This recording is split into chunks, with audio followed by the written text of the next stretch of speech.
So this is my tier list on the best quad exercises you can possibly do.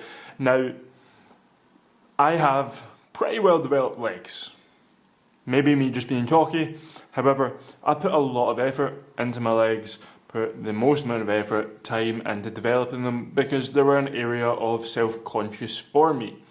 So I want to go through what I've learned from the last 8 years of training legs seriously and how to grow big quads. So let's jump in. Let's start off straight away with walking lunges. Now, I think walking lunges are quite overrated, and that is because they don't just recruit the quads, they recruit the glutes a lot and the hamstrings a lot, and if you're not doing them properly, which it is hard to do them properly, you're not really going to get the effect from the quads. It's more of a hip movement. So overall, I think they're overrated. If you're doing it with substantial load, you're probably doing it wrong. Let's then move on to leg extensions. Now, leg extensions I think are good. However, we don't use these as the primary way to build our quads. They're accessory. You're either doing them as a warm-up to pre-fatigue or after your compounds to put a wee bit more emphasis on the quads and take them even closer to failure. However, you sitting on leg extension, spamming reps, doing 100 reps or something like that with a light weight, just building up lactic acid, isn't how you're going to grow your quads. You're going to grow it through bigger compound exercises. So that's why I think we'll move on to, where is it? Squats. Now, so squats are the king of leg exercises. However, they're definitely not perfect. They have some disadvantages, like if you're tall, it requires a lot of back, a lower back, and creates a lot of fatigue there for your next training days or for the rest of that session. It's not an entry-level move. Now, most people have lack of mobility, lack of flexibility, which then means that simply just getting to squat can take months of working on technique to get there. However, if you can squat, you should. It recruits a large amount of muscles, which I said previously is a bad thing. However, you're not just developing your quads, you're developing your core, your back, your shoulders, your hamstrings, your glutes, which allows you to move a phenomenal amount of weight. Should be one of your heaviest lifts. And when you look at the benefits of focusing on strength over doing hypertrophy, you can get more bang for your buck out of strength with less effort. You don't have to push towards as failure or as close to failure as you would when you're doing high volume stuff. You just have to focus on lifting heavier, and that for quads is great because there are such large muscles and they are strong muscles, and this is one of the best exercises for moving as much weight as you possibly can. Then, one that is most common in the gym is leg press. I think leg press is get the hell out of here. Massively because people's range of motion is poor, and that might be due to their own ego lifting, but also due to them or the machines not fitting their bodies right. Just because you're strong in a machine doesn't mean you're strong when it comes to compounds or barbells. You're really fatiguing yourself for not that much benefit.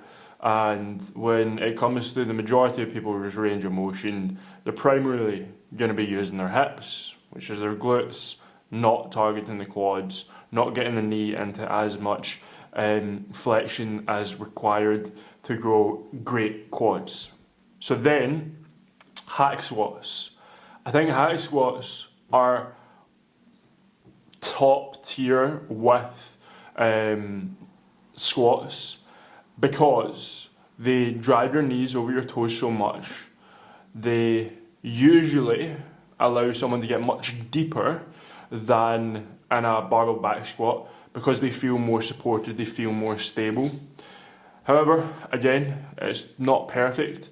If you've ever had bad knees, someone trying to get into a hack squat can really struggle.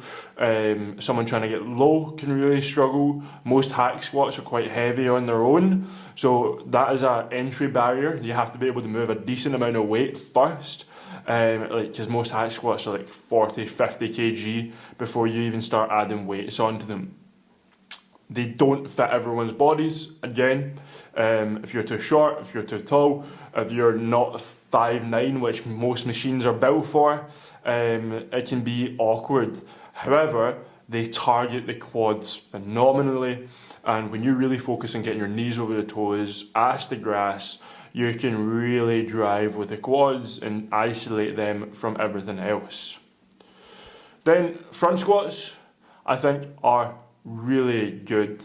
Front squats allow most people to get much deeper than barbell back squats. Less pain on the lower back if you're taller. Require a tremendous amount of core strength as well, and really isolate the quads. However, it's quite tough for most people to do. I can't do them normally. I can only do them in a Smith machine because my shoulder range of motion isn't great and I've got a tight upper back. So I can't do them on their own. However, if I could do them more often and I could do them perfectly, I definitely would. Then we have sissy squats. Now, I'm a massive fan of sissy squats. I've done them a lot to try and develop my quads. But the main reason I've done them is because I've had knee issues. I've had tendon issues in my knees. I've desiccated my knees, and they're phenomenal for building strength and your deep range of motion, and they're considered one of the hardest bodyweight exercises. But are they the best for growing your quads? Could you grow phenomenal quads with them on their own? Probably not. However, I've used them for years and years, and they can be a good accessory to change things up, and a good accessory to rehabbing your knees strength, particularly. Then we have goblet squats. Goblet squats, I think, are good. However, they have their benefits and their negatives. The setup is very similar to your barbell front squat. Allows you to achieve the same range of motion, which is great for targeting the quads. I wouldn't use them as my main lift for the day because you can't load them that heavy. There is a point where you simply just can't hold a dumbbell. If you've tried to goblet squat, which I have, with a 60 or 70 kg dumbbell, your wrists get sore, your elbows get sore, and you just can't hold on to that much weight in that position where your quads could manage much more than that. So your limiting factor is your arms rather than your legs, and that's not great. However, for teaching people to get low in their squats, fantastic, and for the benefit of being able to use them after a compound is great. Bulgarian split squats, I think, are awesome. I don't recommend them doing with a barbell, though. It's the only image I could get. I think the risk to reward there is quite high, and people tend to overload the weight and cut the range of form. With dumbbell, I think it is an excellent exercise. I think it is good for working on unilateral strength, so working one leg at a time if you've got a slight imbalance there.